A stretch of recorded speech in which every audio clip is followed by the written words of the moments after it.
यम के नाम पर दीपदान, यानी एक दिया यमदेव के नाम पर, यमराज के नाम पर भी दीपक जलाने का विधान है। ये सनातन धर्म की विशालता और हमारी महानता को दर्शाता है कि प्राण हरने वाले यमदेव, उनको भी हम प्रणाम करते हैं, वंदन करते हैं, उनसे प्रार्थना करते हैं। उनके नाम पर भी हम इतने महत्वपूर्ण समय में हम दीपदान करते हैं। तो इस बात की विशेषता को ध्यान पे रखते हुए मैं बताऊं, धनतेरस के दिन दीप दान करने का विधान है।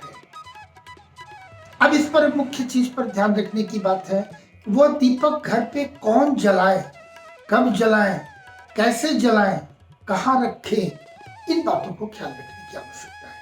सबसे पहले बताऊं, लोगों के बीच में संशय पाया गया है कि कभी कुछ लोग धन त्रयोदशी यानी जो कार्तिक मास कृष्ण पक्ष की त्रयोदशी तिथि को, या कभी लोग नरक चतुर्दशी के लिए संशय है कि किस दिन जलनी चाहिए। तो भगवान धन्वंतरी की पूजा के पश्चात रात्रि के समय धनतेरस के दिन ही दीप दान करने का विधान है यमदेव के नाम पर। हाँ, ये जानना है। कभी कभी ऐसा भी देखा कि पुराने दीपक यमराज के नाम पे निकालते हैं। बिल्कुल नहीं, हमारे लिए पूजनीय है, सबों का कार्य बटा है। हाँ, ये कार्य वितरण किया गया कि इनका काम। और यमदेव भगवान सूर्य के पुत्र हैं, उनकी बहन यमुना है। हम गोवर्धन पूजा के दिन भी इनकी चर्चा करेंगे हम विस्तार से। तो ये भी हमारे लिए पूजनीय है, किंतु वह भी देवता ही के ग्रुप में आते हैं, भले ही वो प्राण हरने वाले हैं। तो मृत्यु तो अवश्य भावी है। तो हमारी मृत्यु कैसी हो, अकाल मृत्यु ना हो, इन बात की भी हम उनसे प्रार्थना करते हैं। तो यम दिया के लिए सबसे पहले जाने, मिट्टी के कोरे दीपक होने चाहिए। कोरे यानी दीपक या जो भी मिट्टी के कुछ बर्तन वगैरह जब बनते हैं तो सभी लोगों को ज्ञात है कि बनाने के बाद इसे सुखाकर फिर पकाया जाता है अग्नि में। पक जाने के बाद इसका फिर महत्व अलग है, इसीलिए कोरा, पका हुआ नहीं होना चाहिए। कच्चे वो कोरे दिए रहने चाहिए।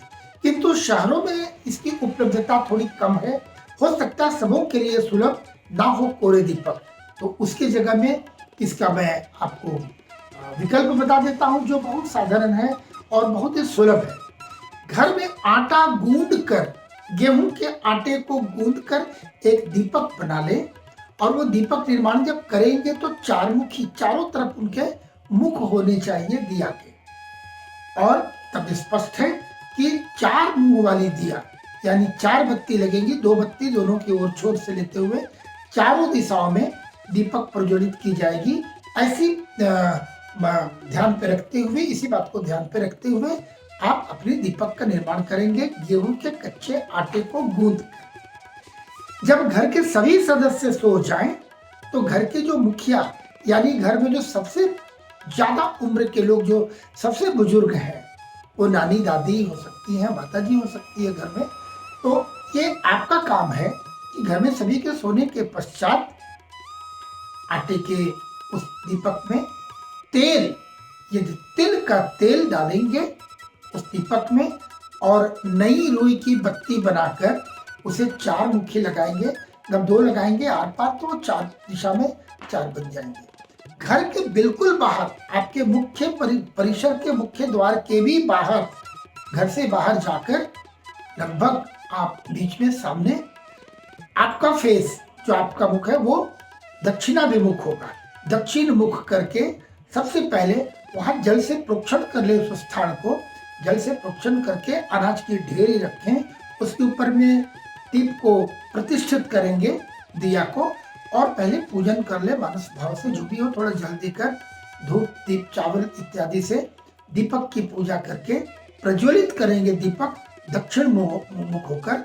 और यमदेव से प्रार्थना करेंगे कि यमदेव आप प्रसन्न हो और किसी प्रकार की अकाल मृत्यु का भय किसी को ना हो, या भय दूर करें, और मृत्यु तो अवश्यम भावी है, मोक्ष प्राप्ति का मार्ग प्रशस्त करें।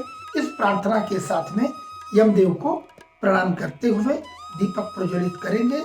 जल देकर प्रणाम करके, प्रार्थना प्रणाम करके आप पीछे घूमकर घर के अंदर प्रवेश कर जाए। स्मरण रहे, जब आप दीपक प्रज्वलित करके दीप दान करके पीछे घूम के जब घर के लिए आप चले हैं, पीछे मुड़कर वापस नहीं देखनी चाहिए।